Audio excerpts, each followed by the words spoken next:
Yo me llamo Daniel Perales y soy jugador de garrote. Vamos a hablar del juego de garrote venezolano. Hoy en día, después de más de 20 años de práctica, investigación y difusión ininterrumpidas, a algunas personas les ha dado por llamarnos maestros al Consejo de Ancianos de la Fundación Cultural G de Negro. Y de lo que se trata es de jugar garrote, de enseñar a jugar garrote. Y el juego de garrote no es otra cosa que el método de lucha criollo venezolano, es decir, nuestra propia arte marcial. Entonces se trata de una forma de pelea auténticamente criolla que viene desarrollándose desde hace más de 200 años, incluida nuestra guerra de independencia, las guerras federales, luego la lucha con Cipriano Castro y con Gómez, que fue su momento de apogeo y de auge a principios del siglo XX y finales del siglo XIX, donde hubo grandes garroteros, se empezó a conocer la figura de los maestros, se empezó a conocer la figura de las escuelas de jugar garrote o patios, que hasta ese momento no se conocían, porque el juego de palo siempre ha tenido un carácter, si no secreto, por lo menos muy discreto, y del cual está tratando de desprenderse hoy en día con mucho esfuerzo, porque sí es necesario celar las tradiciones. Explícame el garrote venezolano como práctica corporal y social. ¿Cómo se empezó a difundir? Wow. El juego de palo venezolano como práctica corporal es un devenir histórico que se llama juego de garrote, tal cual como si fuera nuestra cocina. Es decir, la hallaca es más que la suma de sus partes. No es solamente el cuento que nos echaron de que los europeos dejaban los desperdicios y nuestros negros y nuestros indígenas los juntaron e hicieron la hallaca. Realmente ese es un cuento muy corto, muy superficial y muy despótico, porque nuestra hallaca es un plato culinario completo que es mucho más que unas sobras y que da cuenta de nuestra venezolanidad. O tal cual es el juego de garrote como práctica corporal, porque cuando hablamos de corporalidad no es lo mismo que hablar de cuerpo.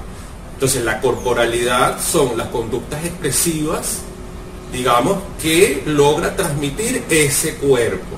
Entonces el juego de garrote, cuando está bien ejecutado dentro de sus fundamentos y características, es nuestra esperanza que logre reproducir esos arquetipos, esos referentes históricos propios, criollos, nacionales, que hasta ahora están bien desdibujados. El juego de palo no puede darse sin su unidad mínima, que son los compañeros, que es una pareja, el par. A diferencia de muchas otras artes marciales, cuando a uno le preguntan si sabe jugar garrote, si uno rompe la regla, porque hay que decir que no tradicionalmente, pero si uno dice que sí, y le preguntaran que cómo es, no sabría qué hacer, porque no hay cosas que se puedan hacer solo, sino que siempre vamos a depender de la figura del compañero, que también es nuestro antagonista. Incluso llegamos a niveles de enemistad, pero también es nuestro maestro. Eso lo hemos querido comparar con la lingüística, en términos del signo lingüístico, significado significante, doblemente articulado. Para hablar de lo social, porque sin ese tejido social que se va nutriendo de esas células, no se nutre mucho, porque es una manifestación no masiva, a diferencia de otras manifestaciones que son masivas. Lo digo porque suele pensarse que una manifestación es válida solo si es masiva, y resulta que no es así. Hay manifestaciones no masivas que también forman parte, en este caso, de nuestra venezolanidad, y son válidas como cualquiera otra. Incluso, a veces muy importante, como el juego de garrote, porque si estamos hablando de que era lo que nuestros soldados hacían en principio durante toda nuestra gesta, que era nuestro método de lucha, que así aprendimos a pelear y a ganar batallas. Bueno, es una manifestación, me parece muy importante para Venezuela, aunque sea no masiva. Para un principiante, ¿cómo comienza la enseñanza del uso del garrote? Una persona que se quiere iniciar en este apasionante juego. Es un juego apasionante, ciertamente, y aquí mis compañeros me van a dar palo por la cabeza, pero es que no es para todo el mundo. Entonces me dice, cónchale, no espantes a las personas antes de haberlas invitado, pero es que realmente es una cuestión bien seria y bien dura, física y psicológicamente. Es una experiencia realmente muy retadora. De ahí para adelante realmente cualquier persona puede practicarlo. Le auguramos un mundo de conocimientos, de experiencias corporales, de emociones bien importante y significativo. No se queda en la euforia de un juego de video que te da una satisfacción inmediata. Estamos hablando de la construcción de personas, sobre todo en el caso de los jóvenes. Niños no tanto, porque están pequeños y sus cuerpos y sus mentes no tienen la madurez necesaria para abordar el juego de garrote, que es divertido, pero no es diversión, es un juego serio. Entonces no se recomienda tanto tradicionalmente para niños menores de 14 años. Sin embargo, nosotros, la Fundación Eve Negro, ha refinado tanto la manera de enseñanza, ha estudiado tanto la pedagogía del juego, que hoy en día, eso que era tan duro, sigue siéndolo, pero lo hemos traducido de manera que distintos tipos de público pueden digerirlo y tomar algo de él, cosa que antes era totalmente inaccesible y cerrado por la dureza del juego. ¿Tienes alguna anécdota, por lo menos sé que has conocido maestros buenísimos del garrote? Sí. Anécdotas que ellos te hayan contado, Sí. de repente entre las familias de ellos. Sí, claro, hay bastante, pero ahora que me preguntan, recuerdo mucho al señor Pastor Yepes. Lo pueden investigar. El señor Pastor Yepes es de la familia Yepes de Lara, que son una familia tamunanguera de tradición, no del tamunangue masivo, sino del tamunangue íntimo, bien tradicional. Su papá jugaba y él cuenta que cuando lo retaban a duelo, iban a tocarle la puerta de la casa, incluso personas desconocidas, y que el señor Yepes no estaba, pero lo atendía la señora. Él y su hermano veían estas cosas. Y la señora le decía, mire, Yepes no está, pero llega dentro de un rato, si quiere pasa. ¿Quiere café? Y cuando el señor Yepes llegaba, se encerraba en la parte de atrás de la casa, en el patio, bueno, a tener el encuentro, pero era cerrado, nadie veía. Yo me imagino que escuchaban, debe haber sido sumamente emocionante. De todas maneras, el hijo Yepes, Pastor, nos cuenta que él se asomaba con el hermano por un huequito entre el techo y la pared y sí lograban ver al papá. Y él cuenta que no eran cosas necesariamente como nos han mostrado, ¿sabes? Que a uno le gusta el morbo de la violencia. No, era algo muy serio, muy elegante, muy educado. En donde, por supuesto, a veces había trancazos y cuestiones que, bueno, tan peligrosas como cualquiera. Pero no necesariamente todo el tiempo, porque había un asunto de malicia también y de astucia, donde los jugadores se cuidaban de lanzar los palos más fuertes o los mejores palos al principio, porque no sabían con qué le iba a salir el otro. Entonces los dos iban despacio, lanzando palitos así como suave, pero eran tremendos tigres. Este señor Yepes nos cuenta que en más de una ocasión vio a su papá, se llama jugar, pero es pelear, ojo, ¿no? Es una palabra antigua, tal vez del siglo XVII, asociada a los métodos de lucha occidentales, incluso el boxeo, las esgrimas europeas, todos esos se llamaban juegos de armas, jugar. Entonces el señor jugaba lanza de infantería, que es más o menos del tamaño de una persona, o a veces hasta más corta, no lanza de caballería, la largota de 3,5 metros. Con el otro señor, que los dos tenían lanzas en las manos y que se veían tremendos duelos y cuestiones muy impresionantes cuando los señores jugaban lanza. Ese juego el papá no se lo heredó a los hijos. Y en Venezuela, ya que nosotros sepamos, no queda nadie que sepa jugar lanza. Bueno, sería importantísimo.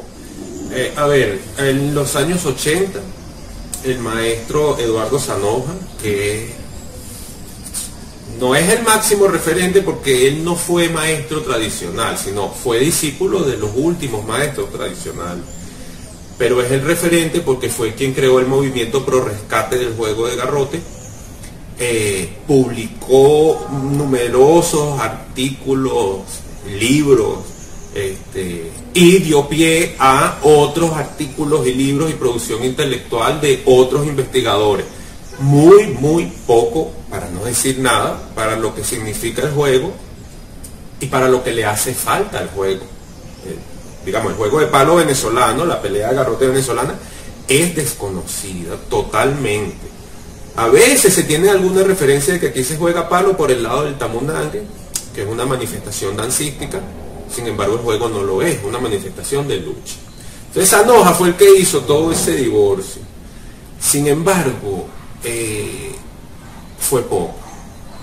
Ahora, lo decimos porque ya no hablamos de rescatar. El juego, en su mayor parte de los tres estilos consolidados que quedan, que es el curarigüeño trancadito, que es el que nosotros hacemos en principio, y después el tocuyano en el tocuyo, y después el palo sangriento en Barquisimeto, se conocen, están completos, hay cuerpos que todavía los conservan, en ese sentido no hay que rescatarlos, ¿no? Cosa que no pasa con otros juegos y otras tradiciones como en Europa, que están tratando desde sus manuales, muy ricos por cierto, reproducir las antiguas técnicas, y no lo logran porque no quedó ningún cuerpo que las registrara. Los juegos se perdieron, ya no son orgánicos. Nosotros tenemos la suerte de que nuestro juego, no sé, ya fue una suerte en el mundo, ojo, que se mantuviera vivo y está vivo. Pensamos entonces que el mayor trabajo ahorita es la preservación y bueno, luego por supuesto la difusión, ¿no?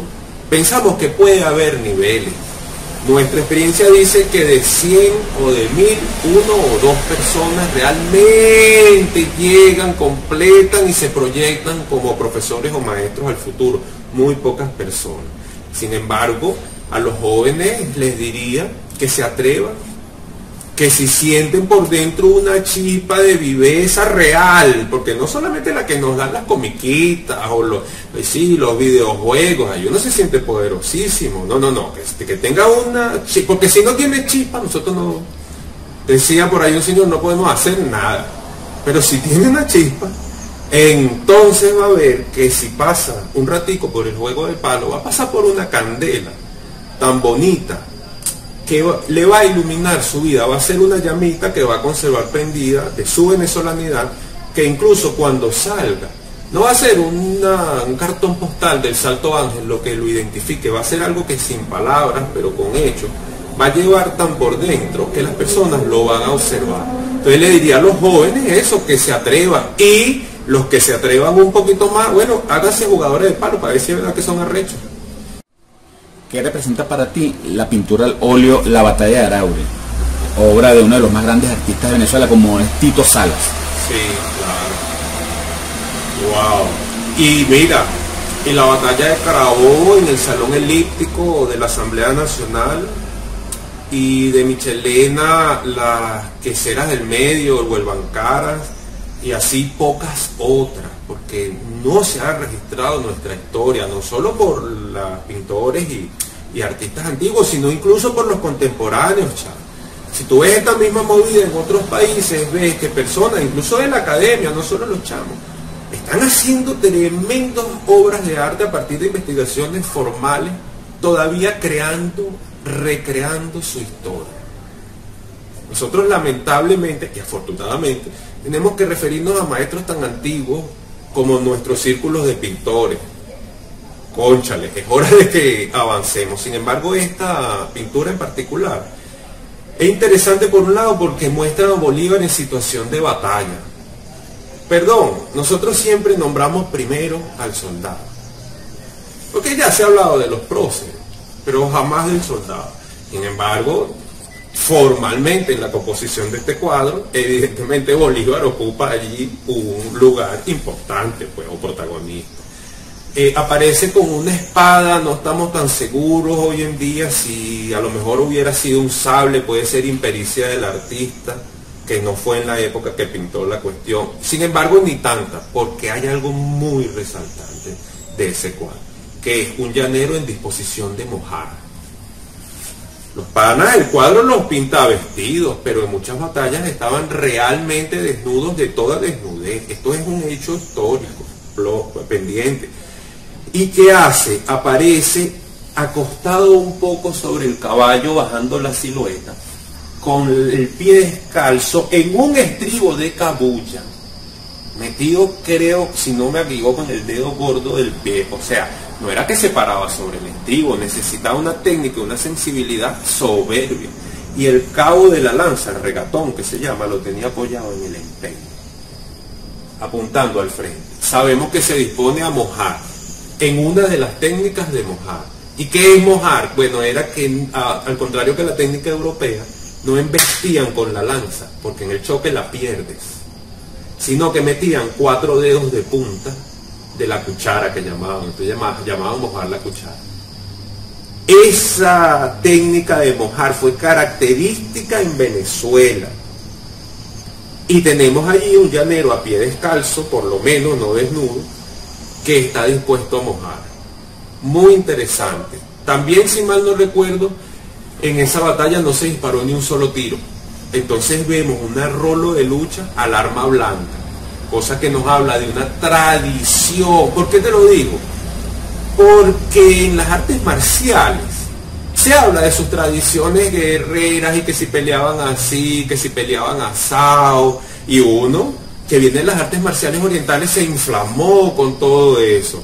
Bueno, pues resulta que aquí no pelearon menos y las técnicas fueron importantísimas. Entonces, cuando yo digo mojar la lanza, que suena así, mojar la cuchara, que suena como vulgar, no estamos diciendo cualquier cosa, estamos diciendo Hiten Mitsurugi, estamos diciendo algo que para las nuevas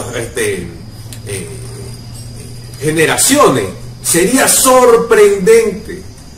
Ahí vemos a un llanero que va a mojar la lanza en una batalla nuestra que se peleó solamente al arma blanca. Así que cuando me vengan a hablar de artes marciales y tradición, que se recuerden de nuestras batallas, que aquí fue donde se echó cuchillo hasta el siglo XX.